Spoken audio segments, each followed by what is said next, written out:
আলাইকুম। খুবই মজার খিচুড়ি রান্না করেছিলাম। এটা আমাদের ঈদুল ফিতরের চাঁদ রাত্রের দিন, যেটা আমাদের বাসার সবার অনেক বেশি পছন্দ। খুবই সাধারণ মশলায় রান্না করি আর এটা অনেক বেশি পছন্দ সবার। আর ডিম দিয়ে কিন্তু আমরা এই খিচুড়িটা খেয়ে থাকি, সেটাই আপনাদের মাঝে আজকে পরিবেশন করছি, উপস্থাপন করছি। এই খিচুড়িটা রান্না করার জন্য আমি একটা রাইস কুকারের রান্না করব।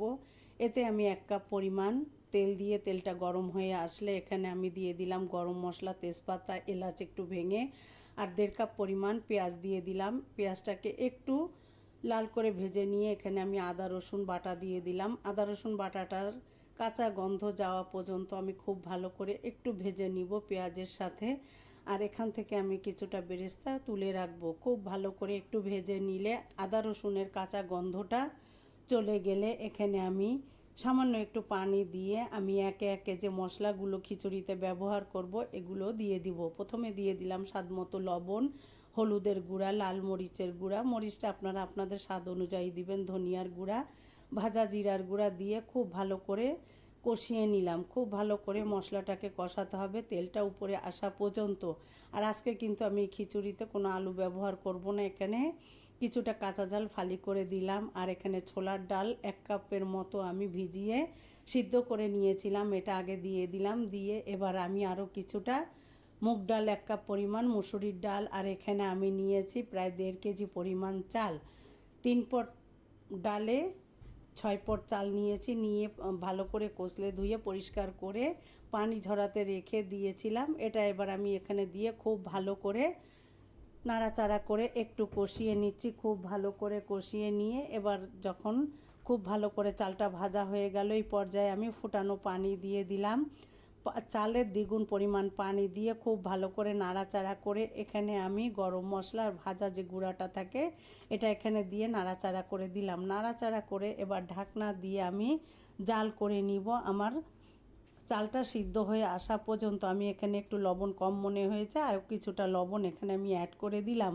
দিয়ে আমি ঢাকনা দিয়ে অপেক্ষা করছি 10 মিনিটের মতো। এই পর্যায়ে 10 মিনিট পর আমি ঢাকনা তুলে নাড়াচাড়া করে আবার ঢেকে দিয়েছিলাম 5 মিনিটের জন্য। পর্যায়ে কিন্তু আমি রাইস কুকারটা অফ করে দিয়েছিলাম।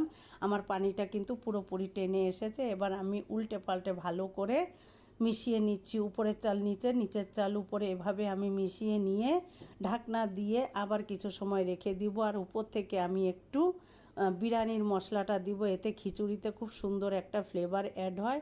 এখানে আমার হাতের কাছে ছিল তাই আমি দিলাম। আপনারা চাইলে এটা স্কিপ করতে পারেন, তবে এটা খিচুড়ির উপর দিয়ে দিলে অনেক বেশি সুস্বাদু হয় আর সুন্দর একটা ঘ্রাণ হয়। আর একটা পর্যায়ে দিয়ে দিলাম আমি কিছুটা ঘি। দিয়ে আমি এবার উল্টে পাল্টে সমস্ত ভাতগুলো উপর নিচে করে নাড়াচাড়া করে মিশিয়ে দিয়ে ঢাকনা দিয়ে আমি কিছু সময় রেখে দিব। আর আমি যে বেরেস্তাটা রেখেছিলাম উপর থেকে আমি বেরেস্তাগুলো দিয়ে দিব। বেরেস্তা দিয়ে ঢাকনা দিয়ে আরও কিছু সময় রেখে দিয়ে এরপর আমি গরম গরম খিচুড়িটা কিন্তু ডিমের সাথে পরিবেশন করেছিলাম। এই খিচুড়িটা আপনারা গরুর গোশত, মুরগি ভর্তা যা দিয়েই খান না কেন, স্বাদ কিন্তু অতুলনীয়। আমি ডিম আলু রান্না করেছিলাম, সেখান থেকেই আমি ডিম দিয়ে আপনাদের পরিবেশন করে দেখিয়ে দিলাম। আর এভাবে শর্টকাটে রান্না করে বিশেষ দিনে পরিবারের মাঝে কিন্তু পরিবেশন করতে পারেন। আপনাদের যদি ভালো লাগে পুরো ভিডিওটা দেখে একটা গঠনমূলক কমেন্ট করবেন। আর এভাবে শর্টকাটে রান্না করে কিন্তু আপনারাও খেতে পারেন পরিবারের সবাইকে নিয়ে। আর আমার খিচুড়িটা কেমন হলো কমেন্টের মাধ্যমে জানাবেন। আর সবাই অনেক বেশি ভালো থাকবেন, সবাই সবার জন্য দোয়া করবেন। আসসালামু আলাইকুম।